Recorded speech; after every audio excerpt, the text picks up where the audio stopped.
ये जो ऑकवर्ड गोट का ट्रेंड है प्राउड आर, ये बिल्कुल सही है। हाँ, अंडी मंडी शंडी। इस वीडियो में तूने ये साबित नहीं करके दिखाया ना तो तेरी बीवी तो आ गए। तो आज हम बात करेंगे क्रेजी दीप के बारे में, जिसकी दूरदृष्टि इतनी अच्छी है कि ये पास की चीजें नहीं देख पा रहा। ये वो देखता ही नहीं जो सब देख पा रहे हैं, और जो ये देखता है वो होता ही नहीं है। इसने अपने चैनल के नाम से बता दिया कि पागल कितनी भी गहराई में उतर जाए वो रहेगा तो पागल ही। इसने डीप को इतना सीरियसली ले लिया है, इस पे इतना प्रेशर है कि ये डीप मीनिंग तो गटर से भी खोद के निकालेगा, और यही इसने आज किया है। लेकिन आयरनी ये है कि अगर कोई लड़की, ये जितने भी लोग आर कमेंट करते हैं, उसके ऊपर एक ट्रेंड बना दे, इसके खिलाफ खड़ी हो जाए, तो उसके ऊपर 30-40 एफआईआर भी हो जाती है। वो सिर्फ अपने लिए खड़ी है, किसी और के लिए नहीं, और इससे एक्सपेक्ट भी कौन कर रहा है कि ये कुछ सही चीज करेगी। मेरे को इंस्टाग्राम के कमेंट सेक्शन में लाखों करोड़ों आदमियों ने बताया कि जिस भी लड़की के बायो में ये सब चीजें मेंशन हुए हैं वो कैरेक्टरलेस हो। उसका मतलब था कि लड़कियां अपना बॉडी काउंट बढ़ाने के बाद उसे भगवान के पीछे छुपाती है, जिसका उल्टा तूने कहा, पर फिर भी तूने सही कहा, ये गलत है। पर इससे प्राउड आर मूवमेंट का क्या लेना देना? वो अच्छा उसके बारे में ज्यादा कुछ बताने के लिए नहीं है, कर्म से ज्यादा कांड कर रखे हैं, इसलिए तू इसमें गलत को गलत से डिफेंड करेगा। असली गलत कितना गलत होता है ये बताएगा, फिर इसकी गलतियों को सामने रखेगा, फिर वो कम गलत लगेगी। ओ समझ गया, इस पेशे को भड़वागिरी कहते हैं।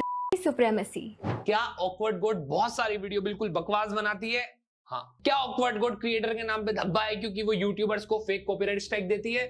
हाँ। ये बहुत सॉफ्टली बोल दिया तूने। रुक, मैं बिना फिल्टर के कहता हूँ, जिसे कब किस चीज के बारे में बात करनी है इसका सेंस नहीं है। Baby boy, if you're the opposite of a feminist, you're a misogynist, and every misogynist is a potential rape. जो साइकोलॉजिस्ट एक इंडिविजुअल की मेंटल हेल्थ के बारे में भी नहीं सोच सकती, But he does look like one thing: misogynistic potential rape. वो सबके बारे में अच्छे से सोचेगी, ये मान के चले। एट दिस पॉइंट वो नहीं, तुम ही गधे हो जो उससे कुछ एक्सपेक्ट कर रहे हो। लेकिन एक लड़की ये ट्रेंड बनाने के पहले जब स्टोरी डाल रही थी कि कैसे अंकल 40-45 साल के मर्द उनको इस तरीके से थ्रेट दे रहे हैं, कमेंट सेक्शन में आल लिख रहे हैं, तब हम में से किसी ने कुछ बोला? हम तो चुप थे भैया। जब इतने सारे फीमेल इन्फ्लुएंसर्स के कमेंट सेक्शन में वर्ड इजीली यूज हो रहा था, तब किसी ने आवाज उठाई? नहीं भैया। हाँ, तो उस बकरी ने कोई डायरेक्ट एक्शन लिया इन कमेंट्स के अगेंस्ट? कोई कंप्लेन फाइल की, ऐसे किसी को पकड़वा के उस पे वीडियो बनाकर कोई एग्जांपल सेट करवाने की कोशिश की, या बिना लीगली जाए ऐसे लोगों को कैसे हैंडल करे उस पे कोई सोल्यूशन निकाला, उस पे बात की? बस ऑनलाइन आकर रोती रही पीआर के लिए। ऐसे लोगों के मन में जब तक डर नहीं बिठाओगे ना, तब तक कुछ नहीं होगा। अगर उसके गलत को सही साबित करने की तेरे पिछवाड़े में इतनी ही आग लगी है ना, तो उसके पैरों के तलवे ऑफलाइन चाटा कर। ये गलत को गलत से डिफेंड मत कर। खुद को इंटेलेक्चुअल दिखाने के लिए इसमें जबरदस्ती की भलाई मत ढूंढ। 15 साल की लड़कियां जो कंटेंट बनाती है, चाहे वो एजुकेशन हो, वो डांस हो, वो म्यूजिक हो, उनके कमेंट सेक्शन में आ लिखते हैं,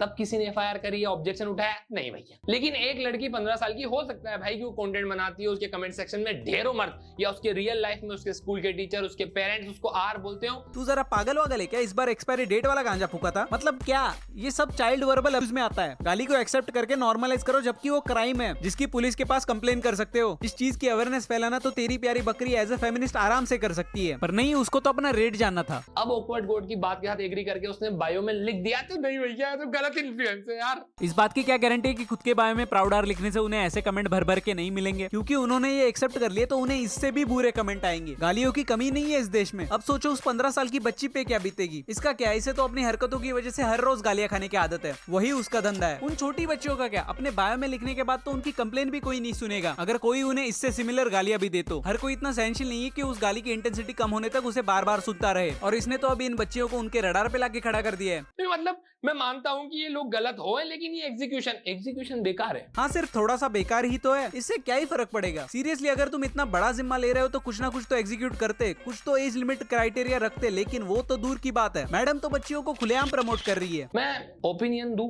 ऑनेस्टली? मत दे भाई, तेरे मुंह से उसकी सॉक्स की बदबू आ रही है, तुम मुंह बंद रख अपना। फैक्ट यहाँ पे बस इतना सा है कि अगर तुम लोगों को ये आर वर्ड और ये हैशटैग से दिक्कत है ना, क्योंकि इसमें आर वर्ड है, तो गलती तुम्हारी है यार। तुम्हें अब ये वर्ड इतना चुभ रहा है कि इन्हें सच में लगता है क्या इससे घटिया गालियां बनी नहीं है अब तक? कि भाई ये ह्यूमन ट्रैफिकिंग हो भाई, इन सब चीजों में तो यार ये, बट उसने डिनायल ही नहीं किया ना इस चीज से। हाँ, तो उसे बताना चाहिए था ना कि मैं ये ट्रेंड पब्लिसिटी स्टंट के लिए कर रही हूँ। इसके अलावा कुछ ना कुछ अच्छा रीजन देना ही पड़ेगा ना फॉलोअर्स को बेवकूफ बनाने के लिए। उसे अगर सच में चिंता होती तो इसके एग्जीक्यूशन पे ध्यान देती, ना कि मैंने ये मान लिया है बाकी का लोगों पे छोड़ देती हूँ। तुम्हें एग्जीक्यूशन से दिक्कत हो रही है तो तुम पहले कहाँ थे जब नॉर्मली इस चीज को लेके लड़कियां प्रोटेस्ट कर रही? अरे तो सही क्या है ब्रो? भी लाइक ये भी गलत है, वो भी गलत है, तो कहीं ना कहीं कुछ ना कुछ तो सही हुआ होगा। ये इतना मजबूर कैसे है? सच बता, तेरे को डिस्काउंट मिला क्या उससे?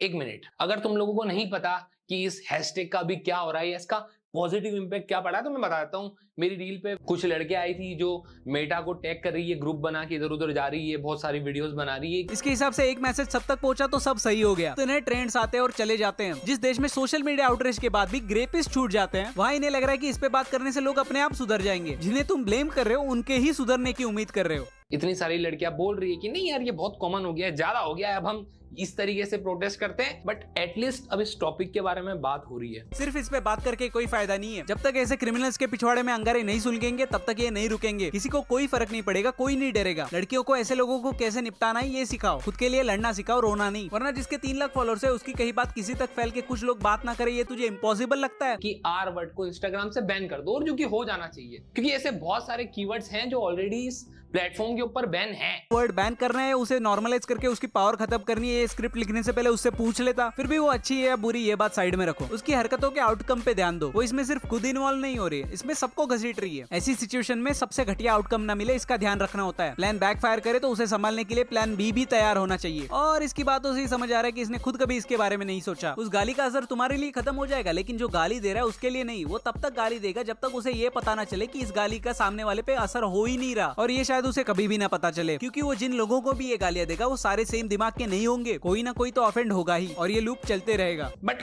अगेन तुम चाहो तो इसके एग्जीक्यूशन को क्वेश्चन करो कि नहीं यार गलत इन्फ्लुएंस है, और ये टॉपिक ही दबा दो। अरे तो दूसरा होता क्या है प्लान में? वही तो होता है। एग्जीक्यूशन का नहीं सोचा तो प्लान का क्या बत्ती बना के पिछवाड़े में डालोगे? कम से कम एआई से पूछ लेते हैं। या तुम चाहो तो इसके पीछे का जो मैसेज है वो देखो। मैं इसके पीछे का मैसेज देख रहा हूँ इस बार। गांजा छीन लो इससे, कोई इसे फिर से कुछ दिख रहा है। देखो मैं दुनिया से कितना अलग सोचता हूँ, मैंने वो देख लिया जो सब नहीं देख पा रहे। ज्यादा इंटेलेक्चुअल दिखने के चक्कर में ये हरकतें मत कर। तो बस यार आज के लिए इतना ही। इनकेस ये वीडियो वायरल हो गई तो बकरी के हत्ते मेरी बलि ना चढ़े, इसलिए इसके कंधे पे बंदूक रख के गोली चलाई, वरना मैं खुद की लाल करने वालों पे ध्यान नहीं देता। तो अगर आपको ये वीडियो पसंद आई तो लाइक करो, शेयर करो, सब्सक्राइब करो। मैं आपसे मिलता हूँ अगली वीडियो में किसी नए नमूने के साथ। Thanks for watching.